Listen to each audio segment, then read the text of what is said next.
আসসালামু আলাইকুম everyone, welcome back to my channel. I hope তোমরা সবাই সুস্থ এবং ভালো আছো। আজকে আমি গিয়েছিলাম একটু কাঁচা বাজারে টুকটাক কেনাকাটার জন্য। আজকে আমি কিভাবে কাঁচা বাজারে গেলাম এবং কি বাজার আমি করলাম তাই নিয়ে থাকছে আমার এই মিনি ভ্লগ। আমার শ্বশুরবাড়ি গ্রামে আর আমি সেখানেই থাকি, একদম মফস্বল এরিয়া। এখানে সপ্তাহে 2 দিন হাট বসে। আমার হাজব্যান্ড সেই হাট থেকেই সাপ্তাহিক বাজার মানে কাঁচা বাজার কেনাকাটা করে। তারপরও যদি প্রয়োজনীয় কোনো কিছু লাগে তাহলে সেই এনে দেয়। আমি আজকে প্রথমবারের মতো টুকটাক কিছু প্রয়োজনীয় জিনিস কেনাকাটা করার জন্যই বের হয়েছি। যদিও আমি কেনাকাটা করি প্রায়শই, কিন্তু এইভাবে গ্রামের হাট থেকে বা গ্রামের বাজার থেকে কেনাকাটা একদমই হয় না। তো আজকে যাচ্ছি টুকটাক কেনাকাটার জন্য।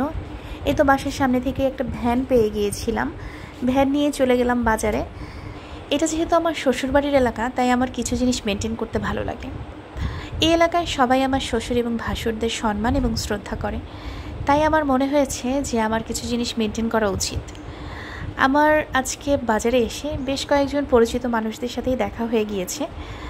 তো আমি আমার এই যে ভ্যান চালক ভাইটি, তাকে বলেছিলাম আমাকে টুকটাক বাজারটা করতে সাহায্য করতে। তো সেই আমাকে আমার সবজি এবং শাক কেনায় সহযোগিতা করেছেন। আর যেহেতু অনেক মানুষের সাথেই আমার দেখা হয়েছে, আমি গ্রামের বউ, তো কিছু জিনিস আসলে মানতেই হয়।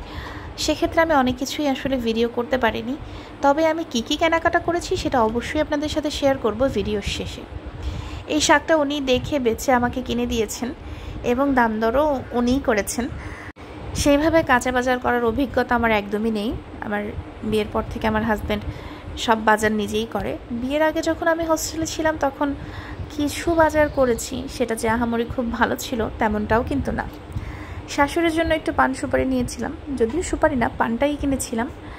আর আরও কিছু সবজি যেমন দুন্দুল, চিচিঙ্গা, তারপরে হচ্ছে লাল শাক, লাউ শাক, আর আমার মার জন্য নিয়েছিলাম ওষুধ। সেই সব ভিডিও একদমই করা হয়নি, কারণ অনেক পরিচিত মানুষের সাথে দেখা হওয়ার কারণে ক্যামেরাটা অন করতেই ইচ্ছে হয়নি। এই জায়গাটা আমার খুবই ভালো লাগে, কিন্তু যেহেতু এটা আমার শ্বশুরবাড়ির এলাকা, তাই আর একদমই গ্রাম, তো তাই কিছু জিনিস আসলে মাথায় রাখতেই হয়। গ্রামের মানুষ আসলে বউরা সেভাবে ঘুরে বেড়াবে এটা এখনও অতটা সহজভাবে মেনে নেয় না। আমি আসার সময় ডিম নিয়ে এসেছি, সাথে এনেছিলাম ওই শাক, কয়েকটা কফি নিয়েছিলাম, বাচ্চার জন্য নুডলস কিনেছিলাম, মার জন্য ওষুধ, শাশুড়ির পান, অবশ্যই সুপারি না, আসলে পান সুপারি বলতে গেলে মানে পানের কথা বলতে গেলে পান সুপারিটা অটোমেটিক্যালি চলে আসে। এই ছিল আমার আজকের বাজার, মানে আমি করেছি নিজে। যদিও সবজি কেনার ক্ষেত্রে কিন্তু আমার একজন সহায়ক ছিল, ওই ভ্যান চালক ভাইয়া। কেমন লাগলো আমার ভিডিওটা অবশ্যই আমাকে কমেন্ট করে জানাবেন। আর ভিডিওটা ভালো লাগলে অবশ্যই আমার চ্যানেলটাকে সাবস্ক্রাইব করতে ভুলবেন না। আজকে এই পর্যন্তই, দেখা হবে অন্য কোনো দিন অন্য কোনো ভিডিওতে। সেই পর্যন্ত সুস্থ থাকুন, ভালো থাকুন, আল্লাহ হাফেজ।